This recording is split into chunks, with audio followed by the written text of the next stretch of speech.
Hello everyone, তোমরা সবাই কেমন আছো? আশা করছি তোমরা অনেক অনেক অনেক ভালো আছো। আমিও অনেক ভালো আছি। আর আমি বহরমপুরে 1 জানুয়ারি ফুড ফেস্টিভ্যালে গিয়েছিলাম। তো অনেকদিন থেকে যাবো করে যাওয়া হচ্ছে না, তো চলেই আসলাম পুরো। আর আমি ভেতরে ঢুকে পুরো স্টলটা তোমাদেরকে ঘুরে ঘুরে দেখাবো। আর আমি প্রথমে ঘুরে ঘুরে দেখেছি, তারপরে খাবারের আইটেম আমি চুজ করেছি যে কোনটা খাওয়া যেতে পারে। আর তোমরা যারা যারা ফুড ফেস্টিভ্যালে গিয়েছো তারা তারা অবশ্যই আমাকে কমেন্ট করে জানিও। তো আমি প্রথমে ঘুরে ঘুরে প্রত্যেকটা আইটেম দেখছিলাম। আর সত্যি কথা বলতে আমার এখানে চিকেনের যে আইটেমগুলো তো আমার খুব একটা পছন্দ হয়নি, কারণ ওখান থেকে বাসি একটা স্মেল বেরোচ্ছিল।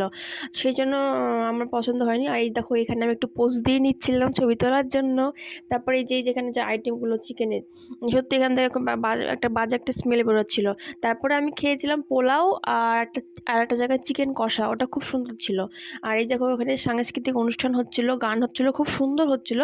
শেষের দিন যে এতটাও ভিড় হবে সত্যি। হ্যাঁ, তারপরে যে এখানে চিকেনের যে আইটেম জামাইকন জার্ক যেটা বলছে, যে পাপড়ি চাটের মতো, এটা খুব সুন্দর হয়েছে। তো এখানে আমি ব্লগটা শেষ করলাম। Tata, bye bye. যারা এখনও ফলো করেনি আমার পেজটাকে, তারা তাড়াতাড়ি ফলো করে দাও।